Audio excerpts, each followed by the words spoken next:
আমার এই ভিডিওতে তোমরা দেখেছিলে যে ইউটিউবে যে পরিমাণ টাকা আমাদেরকে দিয়ে থাকে সেটা দিয়ে তোমার স্বপ্ন তো পূরণ দূরের কথা, প্রথম মাসের পেমেন্ট পেতেই 6-7 মাস লেগে যায়, যেটা দিয়ে এই কয়েক মাসের মোবাইল রিচার্জ খরচ ঠিক মতো মেনটেন করা যাবে না। তাই তো যারা জিনিয়াস তারা কখনো ইউটিউবের আশায় বসে না থেকে ভালো কন্টেন্ট বানানোর পাশাপাশি স্পন্সরশিপের মাধ্যমে প্রতি মাসে ইউটিউবের থেকে ডাবল ইনকাম করে ফেলে, যেমনটা আমি করে থাকি। কিন্তু তুমি যদি ভুলভাল লোকের কাছে স্পন্সরশিপ পাওয়ার জন্য ইমেল রিকোয়েস্ট করো অথবা যে কোনো স্পন্সরশিপের মেইল দেখেই তাদের সাথে কাজ করতে রাজি হয়ে যাও, তাহলে স্পন্সরশিপের টাকা তোমার পকেটে তো আসবেই না, উল্টো বোনাস হিসেবে ইউটিউব তোমার চ্যানেলকেই ডিলিট করে দিতে পারে অথবা তোমার চ্যানেল হ্যাক হয়ে যেতে পারে।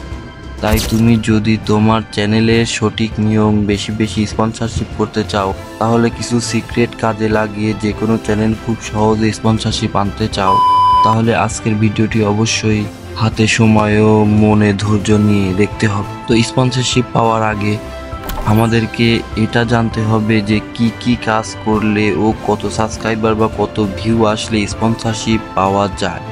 আসলে স্পন্সরশিপ পাওয়ার জন্য কোনো নির্দিষ্ট ক্রাইটেরিয়া নেই। বহু চ্যানেল আছে যারা মাত্র 5,000 সাবস্ক্রাইবার ও স্পন্সরশিপ পাচ্ছে, আবার বহু চ্যানেল আছে যাদের 1 লক্ষ 2 লক্ষ সাবস্ক্রাইবার হয়ে গিয়েছে কিন্তু এখনও তারা একটি স্পন্সরশিপ করতে পারেনি।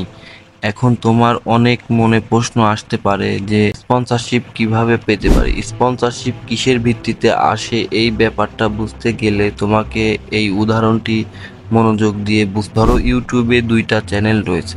চ্যানেল এ তে 5 লাখ সাবস্ক্রাইবার রয়েছে কিন্তু এই চ্যানেলে কোনো ভিডিওতে 1 লক্ষ ভিউ আসে, আবার কোনো ভিডিওতে 1000 ভিউ আসে। অপরদিকে আরেকটি চ্যানেল বি তে 1 লাখ সাবস্ক্রাইবার রয়েছে কিন্তু চ্যানেলের প্রতিটি ভিডিওতে 5,000 থেকে 10,000-এর মধ্যে ভিউ চলে আসে।